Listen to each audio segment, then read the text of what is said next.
El 7 de diciembre de 1941, Japón atacó por sorpresa a Estados Unidos. Los aviones japoneses destruyeron gran parte de la flota americana anclada en Pearl Harbor. Los servicios secretos americanos fueron incapaces de prever este desastre, y lo que es peor, el FBI no tomó en serio las advertencias de un doble agente soviético acerca de la operación. Al poco de mudarse a la Casa Blanca, el presidente Harry Truman aprendió la lección del ataque japonés a Pearl Harbor y decidió crear la CIA. Toda una ofensa para el FBI y su poderoso director Edgar Hoover, que perdían así toda autoridad en materia de informaciones estratégicas. Es una historia terrible que comenzó en la década de los 40. Harry Truman le dijo a Edgar Hoover que le retiraba la responsabilidad del espionaje en el extranjero. Harry Truman no quería que la CIA se convirtiese en un anexo del FBI, ni que las dos agencias se fundiesen en una única organización. Le recordaba a la Gestapo y al KGB. Truman creó la CIA a regañadientes, para desesperación nuestra.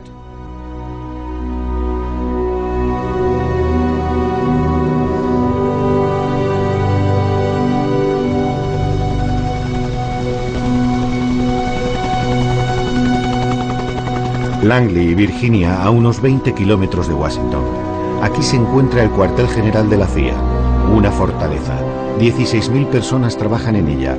La CIA está exenta de revelar su presupuesto, su organigrama, los nombres, las personalidades, las funciones, los salarios y el número de empleados. Por ello, las cifras que circulan son de lo más fantasioso. Se sabe que sus efectivos han pasado de 35 personas en el momento de su creación a las cerca de 100.000 actuales, y su presupuesto de unos cientos de miles de dólares a 28.000 millones. La CIA se encarga del contraespionaje exterior, pero no puede operar en el territorio estadounidense, un terreno reservado al FBI. Truman situó a la CIA bajo la autoridad directa del presidente de los Estados Unidos, pero muy pronto la agencia se le escapó y se convirtió en el único servicio encargado de dirigir las actividades especiales clandestinas y las operaciones subversivas en el extranjero. Los estatutos de la CIA en su creación eran claros: recabar, clasificar, coordinar y evaluar información, intervenir en los casos en los que la diplomacia resultaba insuficiente y la acción militar estaba contraindicada. La CIA nació con la Guerra Fría. Tenía una sola función: predecir cuándo, cómo y dónde la Unión Soviética iba a atacar a los Estados Unidos. Fue creada solo para eso, después del ataque a Pearl Harbor y el fracaso de nuestros servicios secretos. Desde principios de los 50 hasta finales de los 80, nuestra misión consistió principalmente en averiguar los planes y las intenciones del Politburó en Moscú. Cometimos un error fundamental desde el principio al concentrar todos nuestros espías en lo que denominábamos el blanco principal, de modo que nuestros servicios se centraron en la URSS. La CIA y los servicios de inteligencia americanos juntos destinaban entre el 55 y el 60% de sus presupuestos a la Unión Soviética. Era nuestro trabajo, oponernos a los soviéticos en el tercer mundo, en donde fuera, en el este de Angola y en el Congo, en Afganistán, en Irán. Era una guerra sin fin, podríamos decir secreta, que duró años. Eran las reglas del juego. Teníamos que descubrir las intenciones del adversario. La mejor forma de hacerlo era infiltrarse en sus organizaciones, situar dentro a un agente nuestro o captar a uno de los suyos. Eran las reglas del juego y nosotros las seguimos. Tomamos el camino equivocado desde el principio al intentar traer a Estados Unidos al mayor número posible de ex-nazis. En 1943, Allen Dulles, futuro director de la CIA, fue a Suiza para iniciar unas negociaciones secretas con algunos dirigentes nazis. Ya había habido algunos contactos con el general Reinhard Gehlen, responsable de los servicios secretos hitlerianos, Otto von Bolswing, la mano derecha de Eichmann, y Klaus Barbie, todos criminales de guerra. La CIA les contrató después de la capitulación. Allen Dulles, un abogado de Wall Street, tenía como cliente principal a la Standard Oil, una de las compañías que negoció con los nazis durante la guerra. América se vio literalmente infestada de nazis después de la Segunda Guerra Mundial. Era el precio que había que pagar para recuperar los cerebros alemanes. Fue el primer error. El segundo fue creer que podíamos intervenir en asuntos ajenos y derrocar algunos gobiernos con nuestro dinero, utilizando nuestra influencia con determinados clanes. En 1953, en plena Guerra Fría, Allen Dulles fue nombrado director de la CIA. Con su llegada se multiplicaron sin cesar las operaciones especiales y secretas. Si nos remontamos a 1947 y nos fijamos en las operaciones realizadas en Guatemala, Hungría, Berlín, Vietnam y Chile, observamos los mismos métodos una y otra vez. La CIA organizó numerosas operaciones clandestinas. Una de las razones es que nadie más podía hacerlo. Los otros servicios no constituían ninguna competencia en este tipo de operación. Otra razón es que los presidentes americanos enseguida comprendieron que podían utilizar esta arma secreta sin tener que dar explicaciones ni rendir cuentas a la población. La situación fue cambiando con el paso de los años.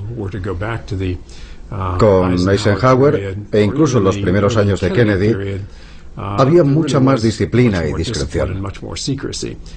Por aquel entonces, la CIA intervenía realmente en Irán o en Guatemala. Pero la población no estaba al corriente de estas operaciones porque quienes las conocían no hablaban de ello. Allen Dulles organizó en mayo de 1953 la Operación Ajax, el primero de una larga serie de golpes de Estado totalmente dirigidos por la CIA. En Teherán, el primer ministro iraní Mossadegh acababa de decidir la nacionalización de la anglo-iraní Oil Company. Los británicos organizaron un embargo internacional contra Irán, sumiendo al país en el caos. Pero las compañías petroleras anglosajonas que abandonaron el país consideraron que esta medida era insuficiente y presionaron al primer ministro inglés para que pidiese ayuda al presidente Eisenhower para deshacerse de Mossadegh. Allen Dulles organizó su derrocamiento y el regreso al poder del joven Shah Reza Pahlavi, que dirigió el país hasta su caída 25 años más tarde. No fue un golpe de Estado perfectamente organizado, más bien fue algo impreciso. ¿Saben quién estaba detrás de todo esto? British Petroleum. El primer ministro británico vino a ver a Eisenhower y le dijo: nos estamos arriesgando a perder los pozos petrolíferos y los necesitamos igual que ustedes necesitan los de Arabia Saudita. Y los americanos fueron a Irán. En aquella época, Macmillan era primer ministro. Prácticamente forzó a Eisenhower y a Allen Dulles a intervenir y a hacerse cargo de la situación sobre el terreno. Cuando los ingleses se entrevistaron con Eisenhower, el argumento que convenció al presidente americano no fue: cuando las cosas vuelvan a la normalidad les daremos parte del petróleo iraní, sino más bien: Mossadegh está perdiendo su poder en beneficio de los comunistas y la Unión Soviética acabará instalándose en Irán igual que hizo en China. Y a usted, presidente Eisenhower, no le interesa ser quien tenga que explicar después cómo pudo dejar que se perdiese Irán. Hubo un procedimiento muy formal en el caso de Mossadegh. Era un plan organizado. Pensaron: Mossadegh es un mal hombre de Estado. Es débil, irracional y los comunistas ganan terreno. El Shah tampoco tiene poder y no hará nada para cambiar las cosas. Tenemos que intervenir nosotros para salvar al país de la amenaza soviética. Fueron así de directos. Mossadegh era un comunista. No me cabía la menor duda. Y me pareció que se trataba de una idea excelente. Si no nos hubiésemos deshecho de él, seguramente habría habido un gobierno socialista, comunista o Dios sabe qué. No podíamos permitir que cayese Irán. Pero por otra parte tampoco podíamos hacer una segunda guerra de Corea en Irán. Una operación clandestina era la solución menos costosa. La CIA permanecía inactiva y Allen Dulles acababa de asumir sus funciones con la misión de actuar. Y lo hizo. Según él, la forma menos costosa de mostrar que éramos una gran potencia era derrocar a algunos gobiernos confiando el trabajo a la CIA. El éxito fue tal que pensaron que tenían que hacer lo mismo en Guatemala y en otros países. Era lo más sencillo. Si era inmoral o no, eso les daba igual. En junio de 1954, el nuevo presidente de Guatemala, Jacobo Arbenz Guzmán, decidió repartir entre los campesinos más pobres del país unas hectáreas pertenecientes a la multinacional americana United Fruit e instaurar un impuesto para las exportaciones. Guatemala era el primer productor de bananas y de frutas tropicales del Caribe. Era su único recurso, pero todas sus tierras, toda su economía estaban en manos de United Fruit. Cuando Guatemala impuso un modesto impuesto sobre las bananas, la sociedad United Fruit solicitó la intervención del gobierno americano para provocar la quiebra del país. United Fruit mantenía una estrecha relación con algunas personas de la Casa Blanca y del Pentágono. Tenía mucha influencia en el gobierno americano y estaba en situación de pedirle el derrocamiento de Arbenz. Pasaban del socialismo al comunismo y nosotros teníamos que oponernos. Había dos bandos, United Fruit y el comunismo, y Jacobo Arbenz estaba en el lado equivocado. En una reunión del presidente Eisenhower, Allen Dulles y su hermano John Foster, que dirigía el Departamento de Estado, se fraguó un auténtico golpe de Estado. Los hermanos Dulles, que poseían el bufete jurídico más importante de Wall Street, ocupaban los dos puestos más importantes del gobierno de Eisenhower, Asuntos Exteriores y la CIA. Además, Allen Dulles, número 1 de la CIA, formaba parte también del Consejo de Administración de United Fruit. Dos hermanos, uno a la cabeza de la CIA y el otro, el número 1 del Departamento de Estado, con una empresa familiar trabajando para United Fruit en América Latina. Allen Dulles dirigía su propia CIA desde su despacho del número 44 de Wall Street. Tienen que entender una cosa, se trataba de espionaje, pero solo para conseguir negocios y apoyar a las firmas americanas en el extranjero. Los presidentes descubrieron que podían ganar dinero ofreciendo los servicios de la CIA a sociedades privadas. La CIA depuso a Arbenz Guzmán, que abandonó el poder, y en su lugar colocó a una junta militar dirigida por el general Castillo Armas. La primera medida que tomó Castillo Armas fue poner fin al proyecto de reforma agraria que amenazaba los intereses económicos de los Estados Unidos y de United Fruit. Sin duda es una de las peores cosas que han hecho la CIA y el gobierno americano. El gobierno americano y la CIA son responsables del genocidio que cometieron en Guatemala las personas que ellos habían puesto en el poder para no tener que pagar un débil impuesto sobre las bananas. Pusieron en el poder a una dictadura militar que mató a cientos de miles de personas en 40 años en Guatemala. Todo el mundo cree que la intervención contra Arbenz era una operación perfectamente organizada y que el derrocamiento de Mossadegh era un plan muy elaborado. Pero en ambos casos fue un golpe de suerte. Estados Unidos manejaba el mundo como si fuera la película El Padrino. Su política exterior era de una arrogancia increíble. En 1960 el Congo belga consiguió la independencia. El primer ministro era el líder de la izquierda, Patrice Lumumba. Estados Unidos ansiaba los inmensos recursos mineros del país. Lumumba solo estuvo 2 meses en el poder. Era un mal ejemplo para el resto de África. Era inaceptable. A partir de ese momento la suerte estaba echada. Había que derrocarlo. El 18 de agosto de 1960 hubo una reunión. Y Eisenhower dio a entender que le gustaría que le desembarazasen de Lumumba. Yo estaba en la embajada y sugerí que podíamos desposeer a Lumumba del cargo de primer ministro. Pero en esa reunión del Consejo de Seguridad Nacional, Allen Dulles creyó entender que le daban carta blanca para derrocar a Lumumba, y eso es lo que hizo. Habían dado orden de intentar eliminar a Lumumba. Hicieron llegar un dentífrico envenenado al responsable de la agencia en el Congo, pero no quiso utilizarlo. Nuestros agentes no estaban dispuestos a implicarse en un asesinato. Entonces propuse una solución política, pero en Washington pensaron que otro tipo de intervención sería más apropiado.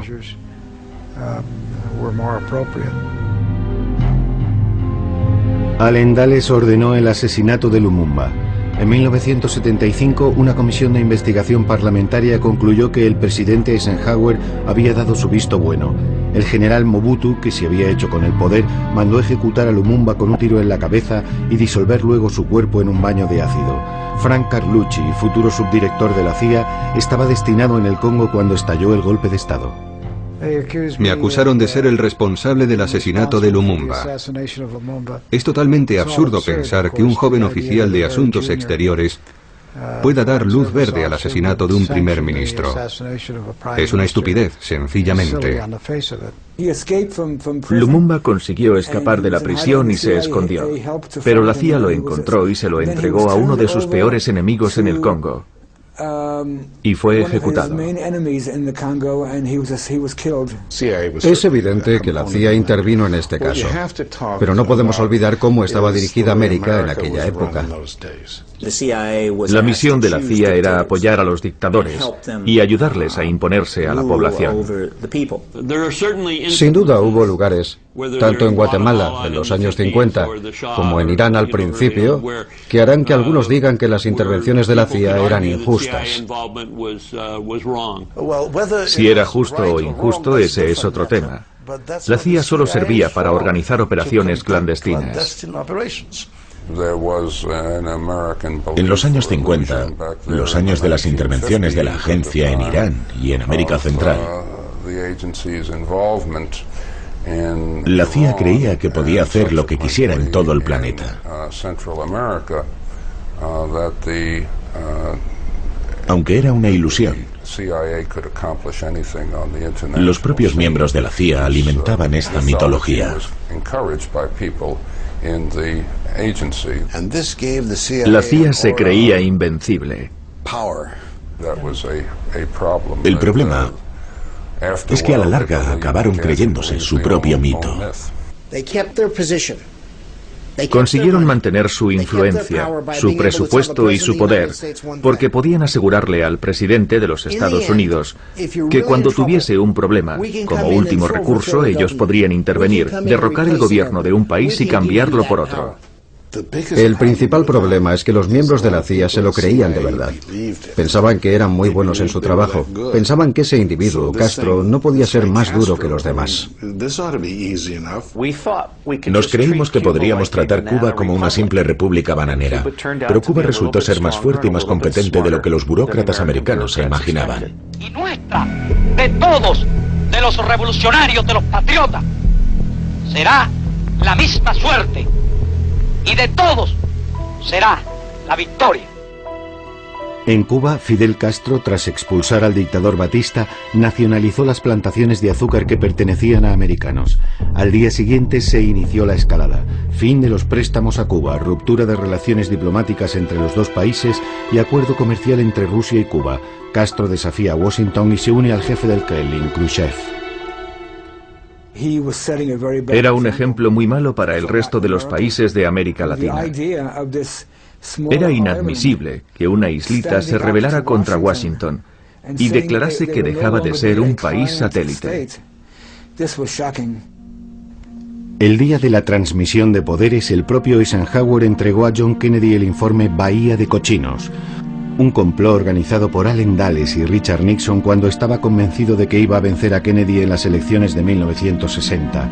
De este modo, Kennedy heredó un proyecto puesto a punto por la CIA para derrocar a Castro a través de un desembarco en Bahía de Cochinos. Dio su conformidad, buscaba una iniciativa. Le propusieron el plan Bahía de Cochinos y aceptó la idea. Kennedy acababa de ocupar el despacho presidencial.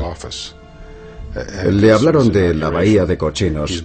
No le gustaba, pero aún así lo aceptó y fue un completo desastre. La CIA envió al suicidio a 1.500 exiliados cubanos poco experimentados a la espera de que Kennedy, ante el desastre, se sintiera en la obligación de enviar como refuerzo al ejército americano. Pero Kennedy se negó y la operación fracasó. La CIA le atribuyó todo el fracaso de Bahía de Cochinos.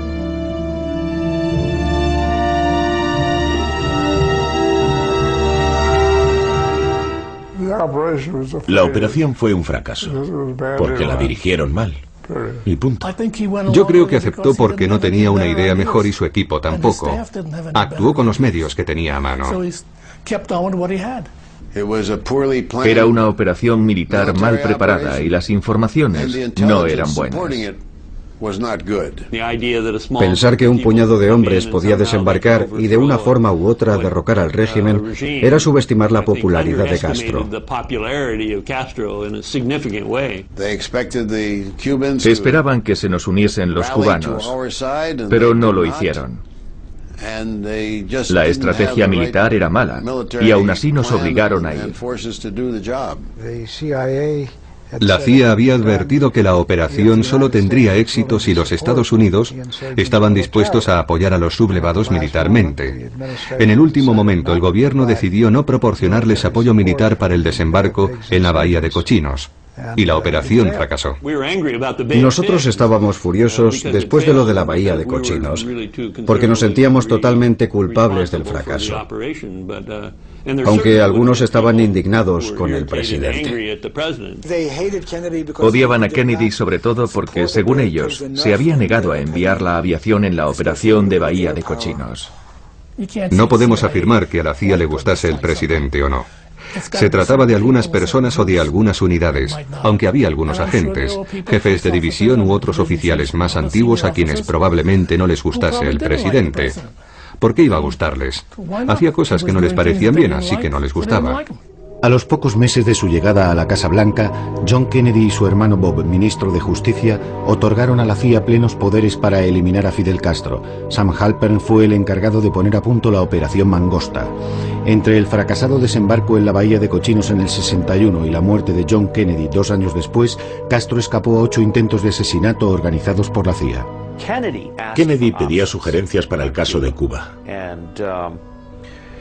El jefe de Estado Mayor propuso una operación clandestina para matar a algunos americanos y hacer creer que se trataba de un ataque cubano en territorio americano. Sería un buen pretexto para declarar la guerra a Cuba. Pero el presidente rechazó la propuesta. En aquella época, la CIA buscaba toda clase de medios para acabar con Castro. Hubo 8 o quizás 18 intentos de asesinato hacia Castro. Un puro bomba y ese tipo de cosas. Sugerencias ridículas, como la de introducir herbicida en su barba. Imagínense. Unas ideas totalmente ineficaces, solo con el fin de debilitar su autoridad. Yo creo que hubo unos 20 o 30 intentos de eliminar a Castro. 8 me parece más creíble. ¿25? Nadie tiene tanta suerte. Kennedy estaba obsesionado con Castro. Me refiero a Robert Kennedy. Ya no sé cuál de los dos estaba más obsesionado. Nosotros tratábamos sobre todo con Bobby, más que con Jack. John Kennedy estaba al corriente de todo. Robert Kennedy estaba al corriente de todo. Nunca he podido entender por qué esa obsesión contra Cuba. La única explicación son sus propios sentimientos, su propio egocentrismo. Era un problema que no conseguían solucionar y no estaban acostumbrados a que nada se les resistiese. Estaban siempre por encima de todo. Pero en este asunto no lo estaban y no podían hacer nada. Por eso todos, incluyendo a la totalidad del gobierno americano, tenían que ayudarles a solucionar el problema. John Kennedy no sabía qué hacer para neutralizar a Allen Dulles y a la CIA. La agencia se estaba convirtiendo en un estado dentro del estado. Todos los intentos para derrocar a Castro habían fracasado y Allen Dulles inició una campaña de propaganda culpando a Kennedy de todos los fracasos de la CIA a partir de la derrota en la Bahía de Cochinos. Estaba totalmente fuera de sí. Si hubiese podido, habría demolido la CIA. Sentía tanta rabia que un mes antes de su muerte dijo: voy a coger a la CIA, la voy a despedazar y a esparcirla a los 4 vientos. ¿Ustedes han visto algún pedacito de la CIA? Yo no he visto ninguno por ninguna parte. Nunca nadie ha conseguido desmantelar la CIA. La CIA tuvo que adoptar un perfil bajo para calmar las cosas por un tiempo. Todo empezó con Kennedy y Bob McNamara, que era su hombre para todo. Decidió destituir a todos y sustituirlos por hombres más de izquierdas. Eso hizo Kennedy con la CIA. Yo lo vi, yo estaba ahí. John Kennedy decidió reducir el poder de la CIA y deshacerse de su poderoso jefe, Allen Dulles, que se vio obligado a entregar la dimisión. En presencia de Dulles, Kennedy nombró como director a John McCone, un hombre discreto, sin personalidad. Allen Dulles estaba furioso por lo que él denominaba como su destitución. Durante 10 años había sido la personificación de la CIA.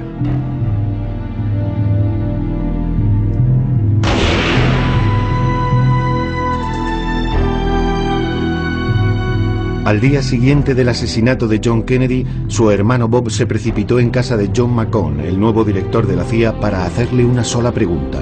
¿Ha matado la CIA a mi hermano?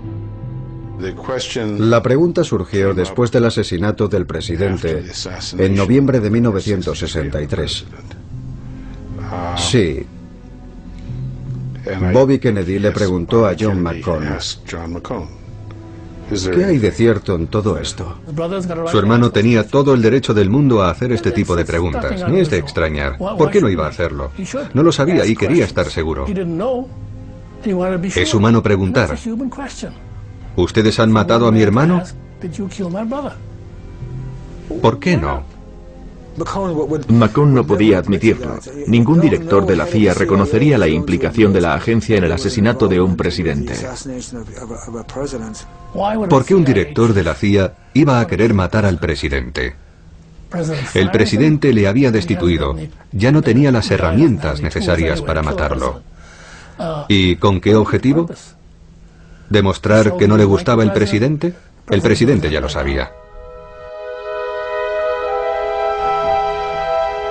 El nuevo presidente Lyndon Johnson creó la Comisión Warren para esclarecer el asesinato de Kennedy.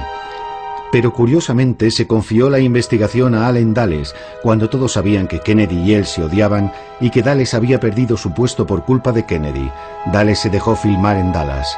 Charles Cabell, el que fuera subdirector de la CIA, le ayudó con las investigaciones. Cabell era hermano del alcalde de Dallas. Unos meses más tarde, el juez Warren falló sus conclusiones en presencia de Lyndon Johnson. No hubo ningún complot. Harvey Oswald actuó en solitario. Allen Dulles hizo cuanto pudo para que fracasase la Comisión Warren. No es de sorprender, sobre todo si se quiere que no se sepa nada. Y eso era lo que él quería. Di instrucciones a la CIA de que todas las informaciones estuviesen disponibles. La CIA vació prácticamente todos sus informes sobre el asesinato de Kennedy. Y no había ni una sola prueba de conspiración, y menos aún de la implicación de la CIA en el asesinato. No puedo ni siquiera imaginar a la CIA implicada en el asesinato de un presidente americano. Sobrepasa la peor de las fantasías. Este asunto se convirtió en un objeto de culto. Yo no he encontrado nada que me haya parecido convincente, ni nada que me haya demostrado lo contrario. El Congreso gastó $6 millones en la investigación. Cuando asumí la dirección del FBI, me hicieron llegar una cinta que daba a entender que había un segundo francotirador enfrente, en la colina. Es interesante. Cuando yo entré en la CIA descubrí que un francés pretendía saber mucho sobre el asesinato de Kennedy. No puedo decirles más, solo que había dado muchos detalles. Yo tenía muchas ganas de leer su testimonio, por simple curiosidad, a título personal. Así que solicité el informe. Me respondieron que era un informe clasificado top secret, muy delicado, sellado con unas grandes cintas negras, y que nadie podía consultarlo a excepción del director de la CIA o del responsable de operaciones. Esperé al sábado siguiente, que estaba de guardia, y redacté una carta de autorización para consultar el informe. Luego la deslicé entre los formularios que tenía que firmar el director de operaciones. Los dejé en su despacho. Él tenía mucho trabajo y firmó todo sin leerlo. Por fin tenía permiso para consultar el informe. Era un informe enorme, 12 tomos dedicados exclusivamente al asesinato de Kennedy. Pero cuando me presenté, me devolvieron la carta diciéndome: lo sentimos mucho, hemos perdido el informe. Ha desaparecido.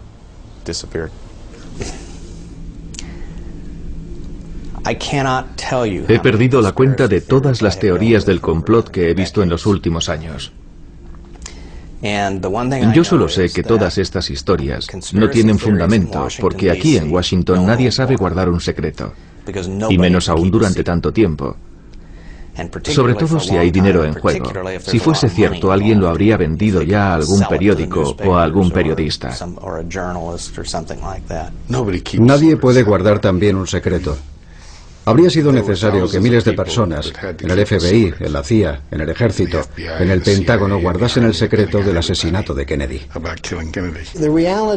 Lo cierto es que el asesinato de Kennedy sigue siendo el mayor secreto de América. No sabemos lo que realmente pasó. Meses después del asesinato de Kennedy, Lyndon Johnson puso en tela de juicio el plan de retirada de los asesores militares americanos en Vietnam, concebido por el desaparecido presidente. Le dijo a un general que se impacientaba: "Elíjanme y tendrán su dichosa guerra".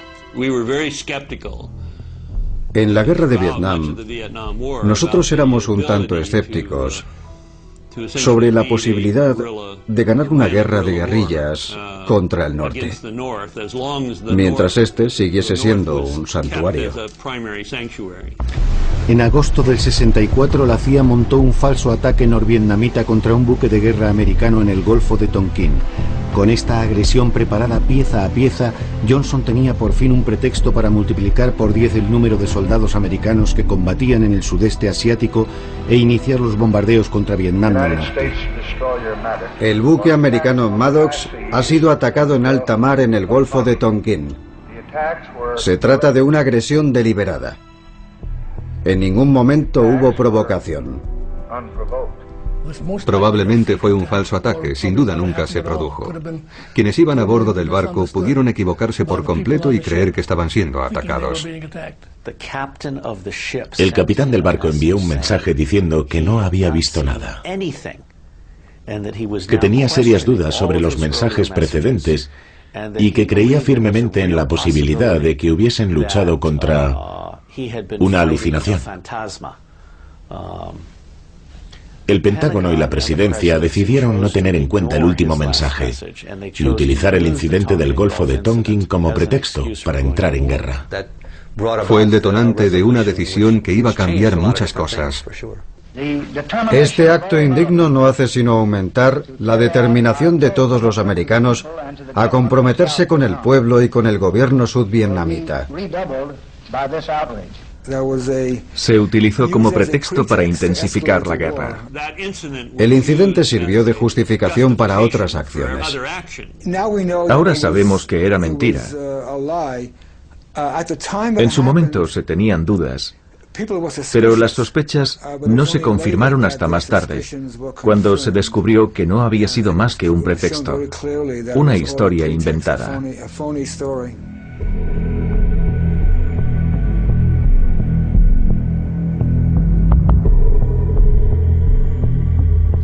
En Vietnam se puso en marcha la Operación Fénix.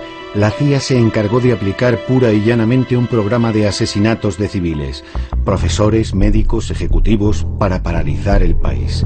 Unos instructores americanos de la CIA formaron a equipos especiales. Para aterrorizar a la población, los escuadrones de la muerte firmaban cada asesinato. Después de cada acción colocaban una carta de la baraja, el as de picas, a la vista en los cadáveres. La mayoría de las víctimas fueron torturadas antes de ser ejecutadas. William Colby, el responsable de la CIA que dirigía la operación, fue nombrado director de la agencia unos años más tarde. El objetivo de la Operación Fénix era destruir la infraestructura norvietnamita. Querían eliminar a cualquier persona que tuviera el mínimo contacto con el Vietcong.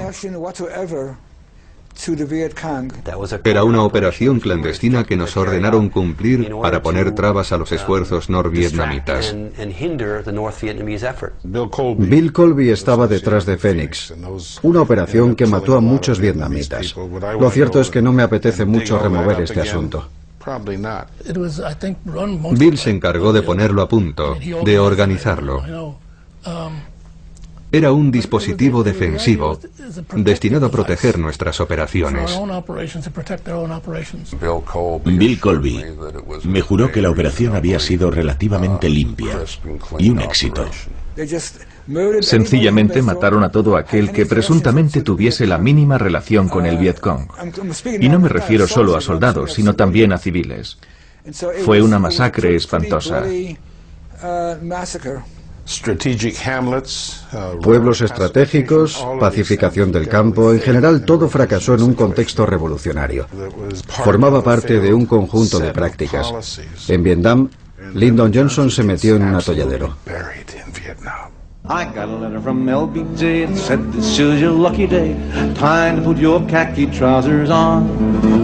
We've got a job for you to do. Dean Rusk has caught the Asian flu and we are sending you to Vietnam. En 4 años el cuerpo expedicionario americano pasó de 20.000 hombres a 540.000. Un ex empleado del Pentágono proporcionó al New York Times un informe confidencial sobre el origen del compromiso americano con Vietnam y las mentiras de la administración Johnson. Invadimos Camboya, bombardeamos Camboya y el Pentágono falsificó documentos para demostrar que solo bombardeamos Vietnam. Confundieron una guerra civil con una guerra contra el comunismo. 55.000 americanos se dejaron la vida en esta aventura y 1 millón de vietnamitas. Los Estados Unidos violaban las convenciones de Ginebra, cometían crímenes de guerra y el pueblo americano no era consciente de que se estaban cometiendo crímenes de guerra en su nombre. Muy pocos sabían todas las cosas terribles que había hecho la CIA.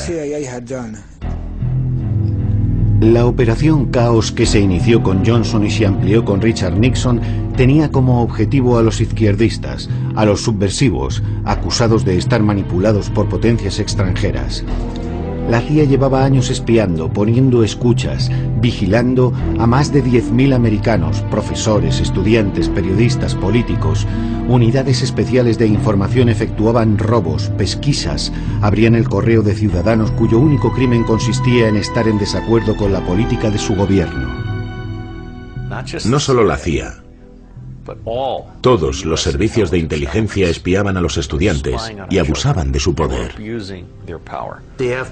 El FBI investigaba grupos solamente por lo que eran, sin tener ni una sola información que sugiriese que dichos grupos fueran ilegales, realizasen actividades ilegales o las preparasen. Desmantelar toda forma de protesta e interrumpir todas las discusiones contra la política del gobierno formaba parte de la Operación Caos. Sus objetivos eran los movimientos pacifistas y ciertos periodistas. Algunos fueron sometidos a escuchas. Muchas personas acabaron en el punto de mira de esta operación, que consistía en redactar listas de enemigos potenciales, una acción que goza de una larga tradición en este país. Yo estuve implicado en la intercepción del correo. Cuando me convertí en director, suprimí esta práctica. Yo no creo que un servicio de información americano pueda tener como objetivo a los americanos. Existe una diferencia entre espiar a terroristas y violar la vida privada de sus propios ciudadanos. La CIA lo hizo por orden del gobierno Johnson, y quienes acusaron a la agencia habrían hecho mejor denunciando al presidente Johnson y a su administración. Espiar a tus compatriotas parece un comportamiento contrario a los fundamentos de la Constitución de este país. Sin embargo, fue una práctica corriente de Hoover, Van Demon y Nixon. Todos lo hicieron. Richard Nixon convirtió esta práctica en una de las bases de su política. Ese es el escándalo. Con Nixon vivimos un periodo en el que se burlaban las leyes y la CIA estaba implicada. El 17 de junio de 1972, en plena campaña presidencial, 5 hombres fueron detenidos en el edificio del Watergate disfrazados de fontaneros. Richard Nixon había encargado a unos exagentes de la CIA que inspeccionasen los locales del Partido Demócrata. El portavoz de la Casa Blanca ha calificado hoy el incidente de robo insignificante y ha negado su relación con el presidente. 4 de los detenidos eran cubanos residentes en Miami. El quinto, un exagente del FBI y de la CIA, trabajaba para los servicios de seguridad del Comité Republicano de Reelección del Presidente. Empezaron a filtrarse informaciones sobre la relación entre la CIA y el robo del Watergate. Estaban implicados algunos agentes retirados que en el pasado habían trabajado para la CIA. Estoy consternado por este acto insensato e ilegal. Me he escandalizado al saber que unos empleados del comité de reelección están entre los culpables. Cuando le acusaron personalmente, descubrimos sus límites porque al intentar defenderse cometió unos errores muy graves. Al comenzar la campaña para la reelección, Nixon estaba convencido de haber sofocado el escándalo del Watergate. Todos los sondeos le daban como vencedor con una cómoda ventaja. Pero angustiado por dos periodistas del Washington Post, Nixon pidió a Richard Helms, director de la CIA, que presionase al FBI para que abandonase la investigación y que le encubriese diciendo que los informes se habían realizado a petición de la CIA. Helms se negó. El criminal era Nixon, no la CIA. Y la CIA se negó a encubrir a Nixon como él ordenaba. El presidente Nixon utilizaba a la CIA para bloquear la investigación del FBI. Quiso que la CIA firmase un documento. Y yo me negué. Nixon le pidió a Helms que lo hiciera, pero Helms le dijo que no, que la CIA nunca se vería implicada en el caso y que ellos nunca dirían que se trataba de seguridad interior, y Helms perdió su puesto. Richard Helms, el director de la CIA más popular, era en realidad el peor. Todos le adoraban. Le llamaban el director Tefal, porque todo lo que era molesto le resbalaba, excepto Chile. En 1971, el candidato socialista Salvador Allende ganó las elecciones presidenciales en Chile. Fue demasiado para Nixon, que horrorizado vio carta blanca al director de la CIA, Richard Helms, para impedir que Allende asumiera su cargo. Es una fórmula periodística. Carta blanca. ¿Cuántas veces te dan realmente carta blanca? En cuanto a Allende, Nixon nos encargó que hiciésemos todo lo posible para que no accediese al poder. Y la CIA creó las condiciones necesarias para que el caos se instalase en Chile, un caos económico y social, con el fin de dar un pretexto a los militares para intervenir y derrocar al gobierno. Nadie habló de matar a Allende. Teníamos que intentar que abandonase el poder. Pero estábamos asociados a personas que deseaban la muerte de Allende. Utilizaron empresas privadas, la CIA, los militares, la embajada. Todo valía. Tenían un equipo entero dedicado exclusivamente al derrocamiento de Allende. No era alguien a quien el gobierno americano apreciase. Henry Kissinger y el director de la CIA, Richard Helms, habían puesto a punto la operación desde Washington. Sabían que cuando Allende se convirtiese en un problema y nos pidiesen que nos ocupásemos de él, haríamos cuanto pudiésemos. E hicimos cuanto pudimos. Entonces Washington decidió ayudar a los militares a derrocar a Salvador Allende para poner al general Pinochet en el poder. El golpe de Estado se produjo el 11 de septiembre de 1973. Salvador Allende fue asesinado o se suicidó, según la CIA, y miles de chilenos fueron torturados y masacrados. La CIA proporcionó las listas de sospechosos a los escuadrones de la muerte de la Junta Militar.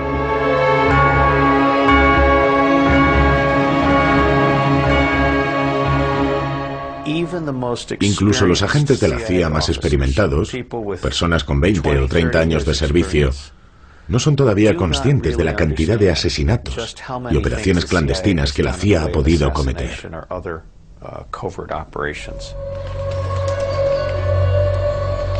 La implicación de la CIA en el golpe de Estado en Chile y las revelaciones sobre la complicidad entre la agencia y la Casa Blanca en el Watergate llevaron al Congreso, engañado y humillado por Nixon, que dimitió, a tomar la decisión de acallar a la CIA. En 1976, las comparecencias de los directores de la CIA ante las comisiones Church y Pike cambiaron por completo a los americanos. A partir de entonces ya nunca nada sería como antes. Fue un espectáculo inesperado. El apoyo de la CIA al general Pinochet y su participación en el derrocamiento del régimen socialista de Allende, que el informe Church sacaba a la luz, salpicaron al secretario de Estado Henry Kissinger. El gobierno americano no quería desestabilizar ni derrocar, sino mantener... ¿Cómo dice? ¿Cómo? Sino mantener en su puesto a los partidos políticos que cuestionaban las elecciones. Nosotros intervenimos por las próximas elecciones del 76, pero en ningún caso intervenimos en el golpe de Estado de 1973, del que no sabíamos nada. Henry Kissinger no estaba muy contento con las revelaciones de las comisiones Church y Pike, porque recibía muchas críticas por lo que había dicho o hecho. Chile es un ejemplo claro de abuso de poder de los americanos. Un abuso de poder de Kissinger y de las empresas que le empujaban a actuar. Y le llegó el turno a Richard Helms. Nunca había dicho una sola palabra en público ni concedido una sola entrevista. El Washington Post escribió: Helms, en sus declaraciones bajo juramento, estuvo muy cerca del perjurio. Fue el responsable de las escuchas telefónicas, pero tuvo tiempo de destruir todos los informes antes de dejar la CIA en 1973. Señor Helms, ha utilizado usted unos términos un tanto vagos. Intentemos aclararlo. Dice usted que le habló de esta operación. Eso es lo que yo pensaba, pero quizás no haya sido lo suficientemente claro. Pensaba que era necesario que encontrásemos pruebas, y para obtener ese tipo de información había que abrir el correo. ¿Piensa usted que la CIA está por encima de la ley? Nosotros solo intentamos hacer nuestro trabajo, proteger a nuestro gobierno y nuestro sistema de vida. Intento comprender cómo un programa como este ha podido durar 20 años. Se han burlado de las leyes de este país en todos los ámbitos, a nivel de nuestros estatutos, de nuestra Constitución, de las decisiones de la Corte Suprema. Nosotros obteníamos información de las redes extranjeras sobre los disidentes y los terroristas. Lo único que quiero saber es si usted considera que la CIA no debe doblegarse a las leyes en razón de las dificultades que se encuentre. En mi opinión, yo creo que en la vida no todo es blanco o negro. ¿Era usted consciente de la gravedad de la ilegalidad? Lo era. Y a pesar de todo, continuó y prosiguió con el programa. Su declaración, según la cual la operación fue interrumpida, era una mentira. Seguían abriendo el correo. ¿Cómo es posible que el presidente no tuviera ningún control sobre la CIA ni sobre...? Me gustaría hacerle solo una pregunta. ¿Piensa usted que el señor Nixon no estaba al corriente de la operación de intercepción del correo que efectuaba la CIA? Suponiendo que lo estuviera, ¿ni usted ni nadie quiso informarnos de ello? El presidente recibió una nota que le ocultaba la verdad. Pregúntele al presidente Nixon si estaba al corriente o no. Y después incúlpeme a mí. Si usted fuera el presidente de los Estados Unidos y tuviese como recomendación un informe firmado por el director de la CIA, es decir, usted, ¿se lo creería? Debo admitir, señor presidente, que en efecto esa es la impresión que da. Y lamento mucho si entonces pude cometer algún error. Él estaba acostumbrado a mentir al presidente, al Congreso. Estaba acostumbrado a hacer como si nada le afectase. En la CIA es un héroe. Richard Helms pasará a la historia de la CIA como el hombre que supo guardar un secreto. Y murió llevándose consigo secretos que nunca nadie conocerá. Así son las cosas. Por eso se llaman servicios secretos. Algunas cosas no pueden ser reveladas. Y Dick consiguió guardar muchos secretos. Era muy fuerte. William Colby, exdirector de la CIA, también testificó ante los senadores. Empezaron preguntándole sobre el golpe de Estado de Chile. La CIA ganaba dinero, acuñaba su propia moneda. ITT, por ejemplo, dio dinero a la CIA para desestabilizar Chile. Solo podíamos utilizar financiación oficial, aunque nos vimos obligados a crear organizaciones paralelas para las operaciones clandestinas. Como el señor McCone formaba parte de la CIA, mi pregunta no es insultante. Ustedes llevaban años practicando este tipo de actividades clandestinas y nunca nadie lo denunció. ¿Estaba usted al corriente de las relaciones existentes entre la CIA y la mafia? Y de ser así, ¿cuándo? ¿Quiénes? Colby se dio cuenta de que Frank Church no lo dejaría y prefirió hablar y explicarse. Este hecho cambió para siempre las reglas de la CIA. Colby tuvo que responder a las preguntas relativas a los métodos expeditivos de la CIA y a sus intentos, con éxito o no, de asesinato, en concreto a Castro. ¿Esta pistola permite tirar flechas? Sí. ¿Qué alcance tiene? Unos 100 metros, sí. Creo que alrededor de 100 metros. Acorralado por el Senado, Colby aceptó hablar sobre Vietnam y la Operación Fénix. En realidad, la Operación Fénix era un programa de asesinatos. El objetivo era la eliminación de cualquier infraestructura norvietnamita. ¿Hablaban de ello en las reuniones? Según usted, ¿cuántas personas fueron eliminadas? Alrededor de 20.000 personas fueron ejecutadas aquel año. Como sucede con la mayoría de las resoluciones del Congreso o de la Presidencia, con el paso de los años su efecto fue irrisorio, por no decir nulo. Ninguna de las dos comisiones tuvo un impacto real porque nunca tuvieron en cuenta la mentalidad, el carácter y la particularidad de las personas que realizaban este tipo de operaciones. No se puede creer ingenuamente que el Congreso, en su profunda sabiduría, vaya a sentarse en la cúpula del Capitolio, celebrar una sesión y crear unas leyes que cambien los servicios de inteligencia. Si releemos las comparecencias de las comisiones Church y Pike, comprobaremos que todo lo que hizo la CIA lo decidieron los presidentes, incluyendo los intentos de eliminar a Lumumba, la Bahía de Cochinos y otros asuntos. Todo de lo que nos acusaron se decidió y se aprobó al más alto nivel. Cada vez que la CIA hacía algo horrible, la orden venía del presidente. El presidente Gerald Ford dio el tiro de gracia a la CIA al firmar en 1976 una ordenanza presidencial que terminaba con estas palabras: nunca más ningún funcionario de los Estados Unidos podrá cometer o participar en un asesinato político. Ya no podíamos cometer asesinatos ni matar a nadie. Nos obligaron, mejor dicho, nos pidieron que leyésemos y firmásemos una serie de textos. La única razón que llevó a Gerald Ford a firmar esta prohibición es que salíamos de las comisiones Church y de las investigaciones. Las presiones eran tan fuertes que se sintió obligado a hacer algo. Nuestros políticos y el conjunto de los americanos empezaron a creer que se podía legislar sobre la moralidad. Fue justo después de lo de Allende y de todo lo demás.